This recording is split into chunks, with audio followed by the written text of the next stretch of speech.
As part of the Star Citizen Birthday Not CitizenCon 2020 event, there was a letter from the chairman with Chris Roberts addressing the Star Citizen community. There was a lot of fluff in that letter, but Chris did talk about the iCache, server meshing, game features, roadmaps, Squadron 42, and some sort of rough timelines for things. So we'll take away what I've deemed the chaff from that and bring you a more compressed version of the more important parts, though you can find the full letter linked down below. Chris said that they were way on their way to having 1 million unique users this year playing the game, with 250,000 entirely new players in the last 9 months, and that 2020 had been a record-breaking year for their crowdfunding. They mentioned that they'd broken the $300 million milestone for crowdfunding. However, if you take all funding into account, I think it's actually closer to 430 million total raised. However, some of these milestones are sort of juxtaposed with it being quite difficult for everyone, whether that be in the studio, whether that just be people's families, whether that just be other people in the world, or backers or community members, whatever, because they have to adjust to the new realities of working from home and the dangers of COVID. It is Star Citizen's 8th birthday, and Chris linked a JFK speech of why go to the moon, going on to say, "We chose to build a game of Star Citizen's complexity and ambition, not because it was easy, but because it was hard." Well, that's just madness. Obviously, they chose to build it because they wanted it to be good. Surely. I think it's worth reading a big chunk of this actually fully in Chris's words, so let's move on to looking forward. While we're well on our way to the moon, metaphorically speaking, we're not there just yet. We still have some key technologies to complete to round out the seamless universe. iCache, which will allow us to record state on any dynamic arbitrary item in the universe, so you could touch down on a planet, drop a cup of coffee in a forest on some remote planet, leave, and come back a month later to still see the coffee mug where you left it. iCache opens up true universe persistence for Star Citizen and enables what we are calling physical inventory, where you are no longer going to have a magic bag of holding. You will be limited to the items you can physically carry or equip, or that you can store on your ship or hab. With physical inventory, item and resource management become more important. What you take with you on your ship is important. Traveling to a hostile environment, better have room to store an environmental suit. Ship choice and availability of equipment and resources becomes more meaningful. We have made great progress on iCache and are hoping to have it in a live build by Q2 of next year, so Q2 of 2021. Hoping, not promising. Server meshing is another big technical milestone ahead of us. It's dependent on iCache, as that allows the various servers in the mesh to utilize a unified snapshot of the state of the universe. But we've been working on this over the past few years and hope to have the first iteration in players' hands by next year. This will allow us to greatly expand the numbers of players beyond 50 to thousands concurrently in the same instance, as the tech will spin up additional servers to handle the simulation load in the area as the player count increases. This is when Star Citizen becomes a true, massively multiplayer game. The last big technical initiative in the background is the universe simulation, what Tony Zerovic has dubbed Quantum at last year's CitizenCon. Tony and his team have been working hard on back-end services to communicate between the individual game servers and the overall universe simulation. That takes state from the game servers and uses it to affect the global universe simulation. This creates cause and effect in prices of commodities, missions created, and AI objectives based on the player population's actions. These three key technologies will round out the major technical pillars that will enable us to deliver a dynamic and seamless universe with incredible detail and scale. All are well into development, and the question is no longer if, but when. When this happens, we can start to open the floodgates in terms of locations and content, something we've been gearing up for by focusing on improving the planet tech and its procedural creation tools while we wait for server meshing to come online. We've taken the creation of a planet from months to a couple of weeks when we have the appropriate biomes and assets. We've been focusing on tools that will allow us to build landing zones and settlements at scale when we have the modular pieces. Along with these last few major technical hurdles, we've been making a point to improve quality of life and stability of the game. We created the vehicle experience team to focus on the feel of spaceflight and combat, and we have a similar initiative upcoming on the actor player side, focused on the interactive experience for the player. Some of this you'll already have begun to appreciate with the release of 3.10, which brought the first round of flight and turret experience improvements. 3.11 is continuing with these improvements to missiles and countermeasure gameplay. We believe that this focus on stability and quality of life has helped and can be seen in our increased user engagement this year. We're not stopping there. We already have the professions of other space games right now in 3.11: exploration, hauling, trading, mercenary, outlaw, bounty hunter, and mining. We have big plans for salvage repair, medical, data running, farming, and manufacturing/crafting, but if we just took the time to finish the existing professions and polish them, Star Citizen would have no rival. Part of the "there is no gameplay loops" comment I see occasionally stem from the fact the base professions often are incomplete in their functionality, like effectively being able to collect cargo from a ship you just waylaid as a pirate. This, along with the occasional game-breaking bug and lack of polish, gives an impression of much less than there actually is. Rectifying this, along with the improving of the initial user experience, are core to our upcoming experience initiatives, with cargo, piracy, and bounty hunting being high on the list to receive the extra love and attention to make the professions fully rounded and fun. So I just want to break in what Chris is saying there. So a couple of things there. I think really for me, there is no gameplay loops and Star Citizen has a load more than other space games right now is not technically true. What it doesn't have, it doesn't have meaningful gameplay. And what I mean by that is that there's no point in doing anything because you don't have true full persistence yet.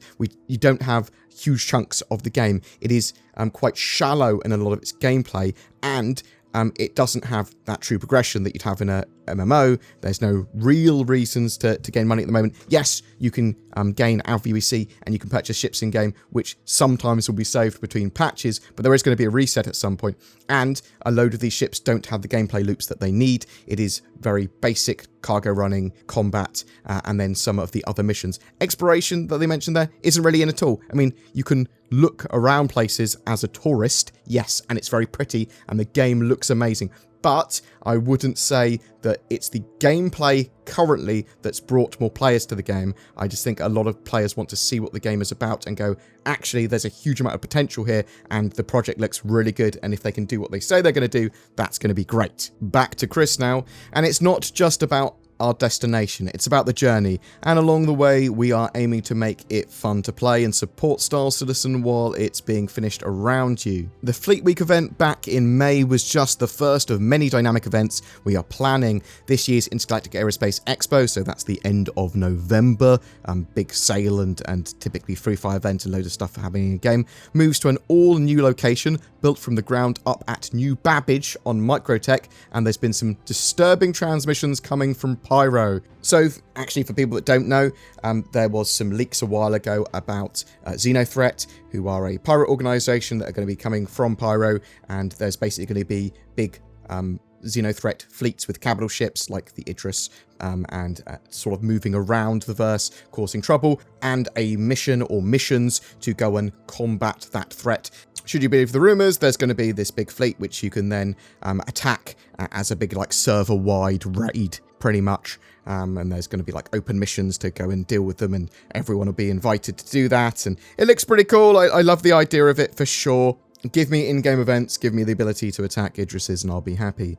Like our technical hurdles, it's not a matter of if Star Citizen will ever reach critical mass, but when. The future gets brighter quarter by quarter, as every release is an incremental and tangible step to the fully dynamic first-person universe sandbox we've all dreamed of. You better bring shades. The roadmap. We have a lot of exciting features under development from large to small, but I will leave the detail on these to the new public roadmap we've been working on that we gave a peek into back in August. The big difference between what we have been sharing up to now and the new format is that you will see what every member of the development team is working on, even if they are working on something that doesn't have a deliverable anytime soon. I know a few people wonder why it takes so long to revise a roadmap, but it's much more than that. We're displaying fundamentally different information than previously shown, and we need a system that doesn't require a lot of manual upkeep. It is a huge challenge to organise and display what everyone is working on with such a massive project. We have 58 individual sprint teams that range from 3 to up to 20 people in size. Having a high-level view of what 500 developers are working, where you can scope down to what individual resources are working on, is not as easy as throwing a Trello board together for a 20-person development team. We want you to see a version of what we use and see internally, as there is a lot of engineering on the web platform for both display and the data acquisition from our Jira database. Depending on Turbulence progress, we are hoping to have the first iteration of the new public roadmap for Star Citizen and Squadron 42 to go live towards the end of this year. Squadron 42! I know everyone would like a definitive date on when Squadron 42 will be done. The best answer I can give is that it's done when it's done, and this will not be this year. But starting this December, you should have more visibility into what the team is working on, what they have left to do with the briefing room. You'll get much more of an in-depth visual dive into what's been done and features and content that we can share without spoilers.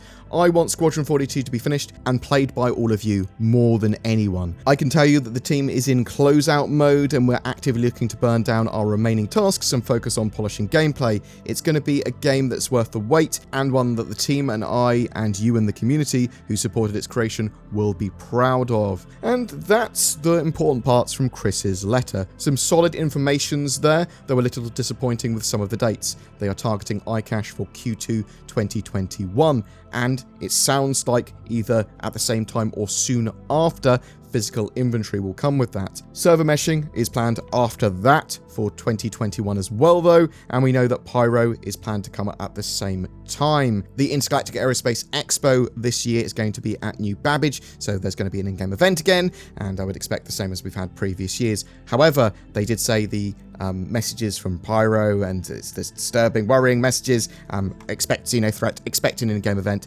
expect some big old fighting of capital ships is what I'm hoping for. At least that is not a confirmation, that is a hope. Chris talks about there being a big focus on gameplay loops in the near future once they've been able to open the floodgates by getting those remaining pillars done. That will make everyone happy when those gameplay loops and when the roles and a lot more of the gameplay features will come online. The new roadmaps should give us a lot more information, and Squadron 42 is making progress as well, but it won't be in beta in 2020, so that suggests at least a 2-quarter, 6-month delay, as we suspected. But what do you think about what Chris said? Are you disappointed with the iCache not being done this year, or does that not really matter until we have server meshing anyway? What do you think of the speed of development? Is it soul-destroying or understandable? Whatever your thoughts, I'd love to hear from you in the comments below. Every month we have a Star Citizen ship giveaway. For October 2020, it is for a Mercury Star Runner. This highly anticipated multi-role ship is going to be great for small to medium-sized crews that want to do a bit of everything, whether that be cargo running, data running, missions, combat, smuggling, all that sort of jazz. And it's going to be in-game and flyable very soon. All you've got to do to be in for a chance of winning one is comment on any of my videos made during October, including this one. More details down below. What am I shilling for today, I hear you ask? Do you hate it when people steal all of your money and your house over the internet? I know I do. NordVPN may have been invented by wizards to help protect your personal data from the prying eyes of the dark web, a sinister cabal of technomancers that grow in power the more they know about your browsing habits. The true story of NordVPN's origins are unknown and lost to the ages, and without using facts, no one really knows how it provides more accessibility to otherwise censored websites or a safer security experience for all that use it. All I know is that it does, and that when you sign up to it, the power level of my bank account grows. And I use it, and maybe you should too.